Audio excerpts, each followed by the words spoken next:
a não ser por Jesus. É Jesus o caminho para o Pai. É Jesus que nos revela o rosto do verdadeiro Deus. Então, se eu tiro Cristo do centro, eu não vou ter o verdadeiro Deus no centro. Eu vou ter uma imagem imprecisa de Deus, incompleta de Deus. Está claro isso? Outra ideia, o reinocentrismo. Não, vamos deixar de conversar sobre Jesus, vamos conversar sobre o reino. Porque aí sim, o reino são os valores da justiça, da liberdade, da paz, de todo mundo se abraçando, pronto. Então o reino de Deus é Jesus. Eu já disse hoje de manhã, o verdadeiro Deus reinou em Jesus. Jesus foi totalmente aberto para a vontade do Pai. É Jesus quem traz o verdadeiro reino de Deus. Então, cuidado. Tá certo? Colocar o reino no centro, sem Jesus, é, em nome do reino, defender, difundir tudo quanto é ideologia. Como aquela do teólogo que eu citei hoje de manhã. Outro truque, colocar o Espírito no centro. Pneumatrocentrismo. Tudo é fruto do Espírito que sopra onde quer. Então, está vendo aquele budista lá? É o Espírito, que coisa linda. Está vendo lá aquele oferecendo um ebó para Iemanjá?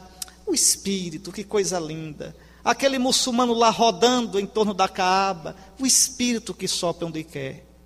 Conversa. O Espírito é sempre Espírito de Cristo. E dá testemunho de Cristo.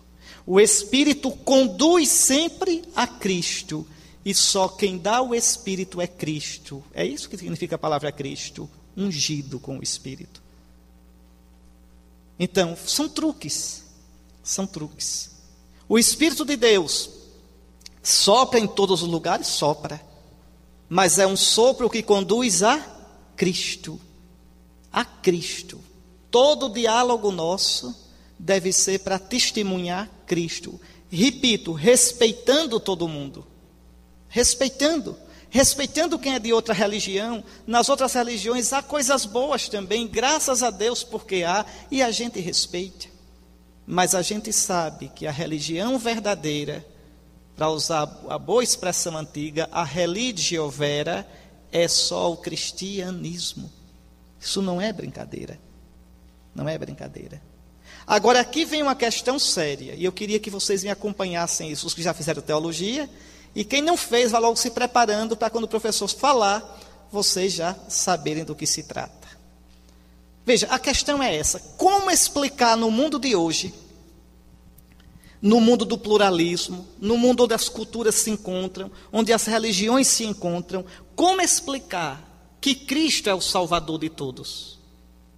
Como explicar que Cristo, que veio só há 2000 anos atrás, e que existiu só na Palestina, e que viveu só uns 35 anos, e que depois morreu, como explicar que aquele rapaz, Jesus de Nazaré, é o Salvador de todo mundo, de todas as épocas, de toda a criação, de tudo que existe, de todas as pessoas? Como isso é possível? Vocês sabem, na história, se usou 3 modelos para explicar isso. 3 modelos. Certo? Vocês vão se lembrar. Primeiro, o modelo da cristologia cósmica. O que é que os padres da igreja diziam? Santo Irineu, tá certo? Um pouco também São Justino, Tertuliano. Lembrem, Cristo, o verbo de Deus, tudo foi criado através dele e para ele. Então ele está presente em toda a criação. Toda a criação traz as sementes do verbo. Né? Lembra da expressão grega? O logos espermatikos. As sementes do verbo em toda a criação. Então toda a criação já fala de Deus, de Cristo. Toda a criação tem os rastros de Cristo. Então, basta eu atravessar um pouquinho a capa da criação e eu encontro Cristo. Os padres da igreja usaram muito isso. Tanto que dizia, olha o Antigo Testamento dos judeus, ali está Cristo.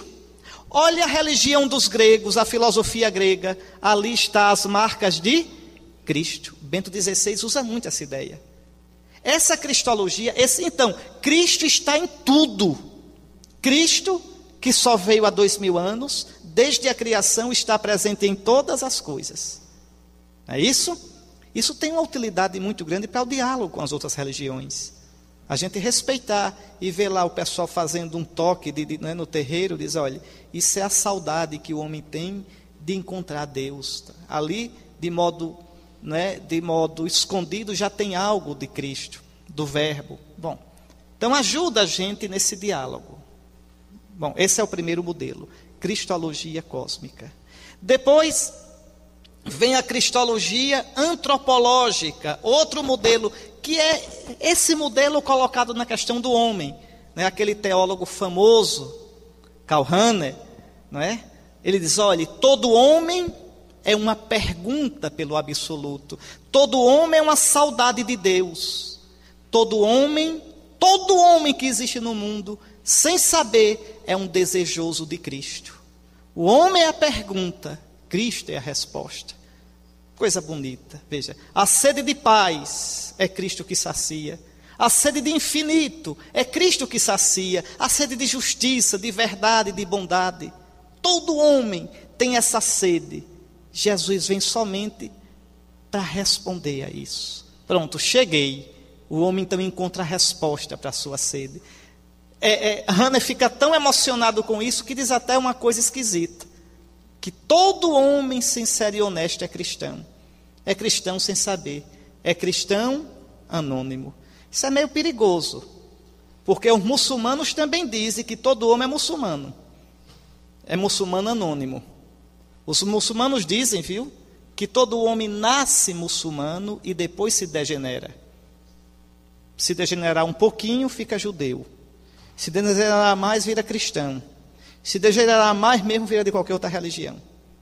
Tanto que o muçulmano, quando alguém se converte, não diz ele se converteu, diz ele voltou. Então, danou-se. Rahner diz que todo mundo é cristão anônimo. O muçulmano diz que todo mundo é muçulmano anônimo. A gente é o quê, finalmente? Bom, mas entenderam a ideia de Rahner? Então, tudo o que você pergunta, né? Essa pergunta que martela o seu coração, a sede de felicidade, a sede de infinito, a sede de paz, a sede de realização. Essas perguntas, Cristo é a resposta. Pronto. Em Cristo, Cristo já está escondido em cada homem, através da pergunta. Crer no Evangelho é somente tornar explícita a resposta da pergunta. A resposta já está aqui em mim. Né? Mesmo um pagão lá na China, mesmo um pagão na África, ele já tem no coração o desejo do bem, do amor, já pode viver aquilo sem nem conhecer Jesus. Pronto. Evangelizar é somente tornar explícito o que estava implícito. Muito bem.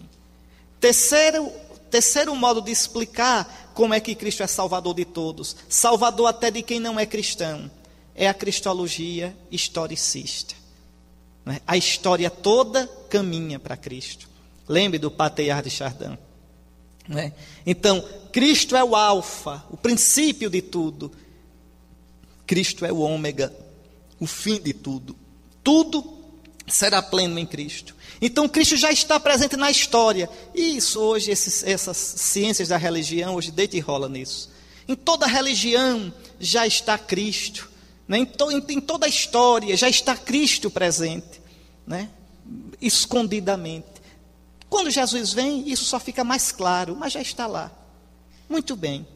Isso tudinho, esses três modelos de cristologia. Cristologia cósmica, cristologia antropológica, cristologia historicista, todas elas têm sua vantagem. Todas elas, como eu acabei de mostrar. Mas todas elas têm um limite teológico e têm um limite antropológico. Prestem bem atenção. Tudo isso que eu acabei de dizer é verdade, mas não é a verdade toda. Cuidado. Se vocês defenderem esses três modelos, só eles, sem os cuidados que eu vou dizer agora, vocês terminam caindo na esparrela. Então não precisa mais ser missionário. Para quê? Aperrear lá os budistas. Eles já têm Cristo no coração, já são cristãos anônimos. Foi o que aconteceu com a igreja. Como esfriou o ânimo missionário na igreja. Como esfriou. Vocês imaginem na antiguidade São Paulo rodando para lá e para cá no Império Romano. Vocês imaginem no século VI, VII, os monges irlandeses pegavam, imagine só o desejo de ser missionário, pegavam, entravam num barco, quando chegava no meio do canal da Mancha, jogavam os remos fora. Senhor, para onde vais me levar? Para onde o barco levasse, onde o barco parasse, eles desciam e começavam a evangelizar. Pense nos jesuítas, carmelitas, franciscanos, que largaram a Espanha, Portugal e vieram para o Brasil, para as Américas, para evangelizar. Pense em tantas congregações que evangelizaram a África e o Oriente. Por que isso? Porque tinham consciência que toda a humanidade precisa conhecer Jesus. Que toda a humanidade precisa escutar que Jesus é o Salvador. E nós esfriamos isso.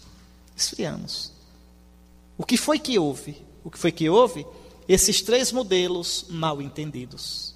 Os 3 modelos são verdadeiros, mas os 3 modelos são incompletos. Como eu disse, veja, eles têm 2 perigos. Um teológico e um antropológico. Teológico. O perigo, o limite, a falha teológica consiste em colocar em perigo a absoluta novidade e inexplicabilidade de Cristo, que é surpresa de Deus para nós. Minha gente, pense, se vocês pegarem esses 3 modelos que eu acabei de citar e olhar só para eles, Cristo não seria verdadeiramente novo na criação, nem na história. Cristo já estaria em todas as coisas. Cristo já estaria na saudade do nosso coração. Cristo já estaria no movimento interno da história. Cristo seria uma coisa pré-programada. Cristo não seria surpresa, graça, presente de Deus para nós. Nesses 3 modelos, há o perigo de diluir a novidade de Cristo e o escândalo da cruz. Ora, meus queridos irmãos, prestem bem atenção ao que eu vou dizer agora. Segundo o Evangelho, Jesus não é a resposta às perguntas e às expectativas dos homens. Vou repetir. Jesus não é a resposta às nossas perguntas. Jesus não é a resposta para as nossas expectativas. Antes de ser resposta, Jesus é a subversão das perguntas. Eu pergunto a vocês, qual é a primeira palavra de Jesus quando começou a pregar? Cumpriu-se o tempo, lembrem, e o reino de Deus chegou para vós. E depois o que ele diz? Convertei-vos. Jesus não chega e diz, olha aí, vocês estavam esperando por mim e eu cheguei. Eu sou a resposta para a saudade de vocês. Veja que beleza. Veja, juntou a fome com a vontade de comer. Está vendo? Juntou a pergunta com a resposta. Que final feliz. Não é assim. Não é. O Cristo que veio não era o Cristo de encomenda. Não era o Cristo como se esperava. O Cristo que veio é surpresa de Deus para nós. O Cristo que veio de verdade desmontou o que Israel esperava. O Cristo de verdade desmonta o que a gente espera. Por que é que a gente tem que se converter? Claro, para ajustar o que a gente esperava ao que Deus quer de nós de verdade. Veja, por isso que eu disse, no meio do caminho tinha uma pedra. Nosso Senhor não chega dizendo, olhe, vocês são ótimos, são maravilhosos, e tudo aquilo que vocês estavam desejando, veja, era a mim, eu cheguei para realizar. Não. Convertei-vos, mudai de mentalidade, tornai-vos novos no coração e na vida. Veja, esse apelo de Cristo à conversão, a metanoia, coloca